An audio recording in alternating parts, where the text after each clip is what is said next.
Good morning. Welcome back to the Football Terrace. Hit the like buttons. Make sure you are subscribing. And if you haven't done so already, I know many of you have, get the bell notification button clicked as well. That little one there. Get that done.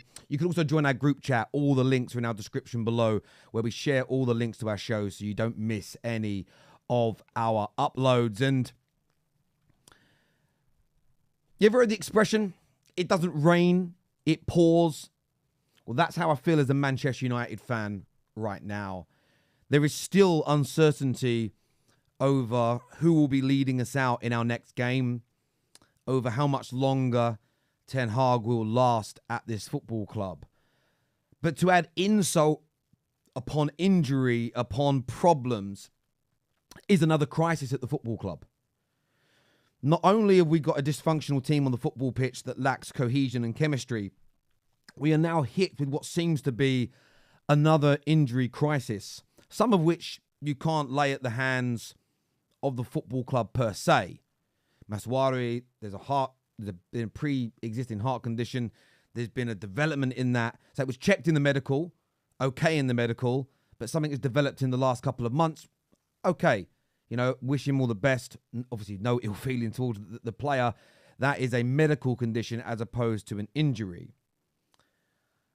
But we have Luke Shaw out. Of course he is. Mount is out again with another muscle injury. Of course he is.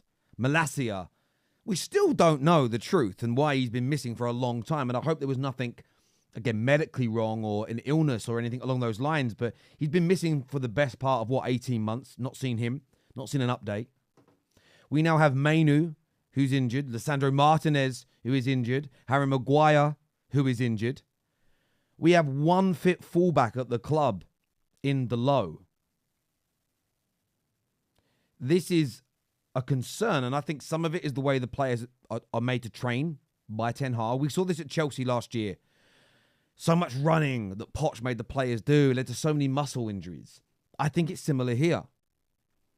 Equally, we've got all this state-of-the-art equipment. We've got all of this sports science equipment. Why are we still suffering with such a large abundance of injuries? It doesn't make any real sense to me. It makes almost no sense to me why we keep having all these injuries.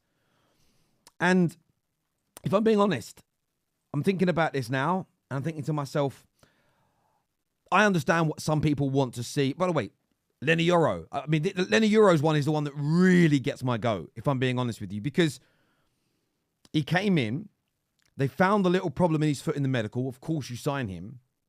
But then the manager starts playing him straight away in pre-season. Instead of nursing the injury, getting it 100%, then playing him, he misses the first third. Almost the first half. Well, not half the season. He should be back by November. But at least the first third of the season. It's crazy. And yes, he's nearly returning. Garnacho has a problem. I'm just reading the list here. We are going to have we potentially have a skeleton team in just over a week's time when the league returns. So not only have we got a system that doesn't work, and for whatever reason, and I don't understand it yet, and I hope, and listen, I saw what Beth tweeted from the United stand, and I pray she is right, and I pray she is correct. I really, really do pray she is correct, that we don't know what's going on behind the scenes. They've got a plan, and hopefully they know what they're doing. There's now talk coming out of Germany that conversations between Thomas Tuchel and Man United have happened. He's number one in line to take over. Should Ten Hag be sacked? My question still is, what is stopping them from sacking him? That bit still, I can't think of any logical reason now. I got it a month ago. I got it in the summer. There was logic behind it. Now, I don't have an answer. That's how flabbergasted I am with this. But it just feels, as a Man United fan, it doesn't rain, it pours. I'd love to get your thoughts, feelings, and opinions on this in the comments section below. But the list of injuries at the club is crazy. Amad Diallo. I'm scrolling down now. I didn't even know about that. So Diallo, Garnacho, Mainu, Lenny Yoro, Maguire. That's 5. Shaw, Malacia, Lisandro Martinez, Mason Mount. Who else am I forget? Maswari. 10 injuries. 10 players out. And some of them ain't coming back for a while. And then you start thinking about who else is going to play now. We are starting games with Lindelof, Johnny Evans in our team.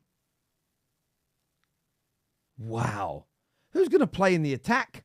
Because he doesn't play Xerxes and Rasmus at the same time. Do you know what he's going to do? He might play him at the same time. He's going to put Bruno on the right wing, isn't he? Bruno's going on the right wing. Oh, my God. Crazy. Absolutely crazy. In other Manchester United news, though, what they have said about the situation with potential next manager, and it feels like work is being done around this. So this story came out today, and it says here that if Ten Hag is sacked by Manchester United, Thomas Tuchel will be one of the top candidates to replace him. The German coach will definitely want the job after having some time off. Get it done then. Get it done. What genuine question. What are we waiting for? You know, what are we waiting for? And you know what's really interesting? Like, this is the decision, mate. I want Ineos to start getting these decisions right. I'm not throwing my toys out the pram with them as of right now. They've only just got their feet under the table. But they have to start making some of the right decisions. And I'll give you an example about correct decisions, about management, about players. There's a story that, from Portugal that claims that Man United are weighing up whether to activate the buyback clause in the 21-year-old Alvaro Fernandez's contract with Benfica. Now, we let him go last season because we decided he wouldn't get any game time. We decided that. And you remember when he left? Right? We then ended up playing for a fairly substantial amount of time Amrabat in a left-back position. This man is now killing it for Benfica to a point where huge European clubs are looking at him. I watched him play a Champions League game recently. He was amazing. And just think, the decision-making at my club. Now, that's nothing to do with Ineos. That decision was made before Ineos came in. But we need to get better at this decision-making. And the list of players that should be going in the summer, before Rashford, before Bruno's, should be everybody with a bad injury record. Find a way. Pay them off. Sell them cheaply. I don't care. Luke Shaw, Mason Mount, the lot of them. Get them out. Malacia, there's no point having them at the club because they can't stay fit. Lame ducks. An update out just here, actually, while I'm live recording this.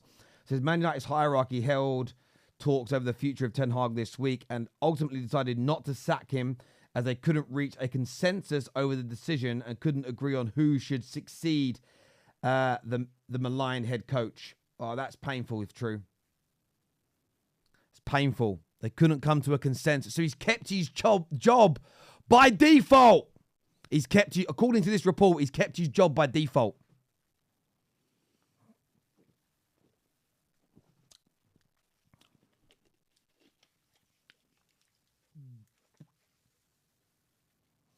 They don't know whether they want to sack him, and they don't know who to replace him with.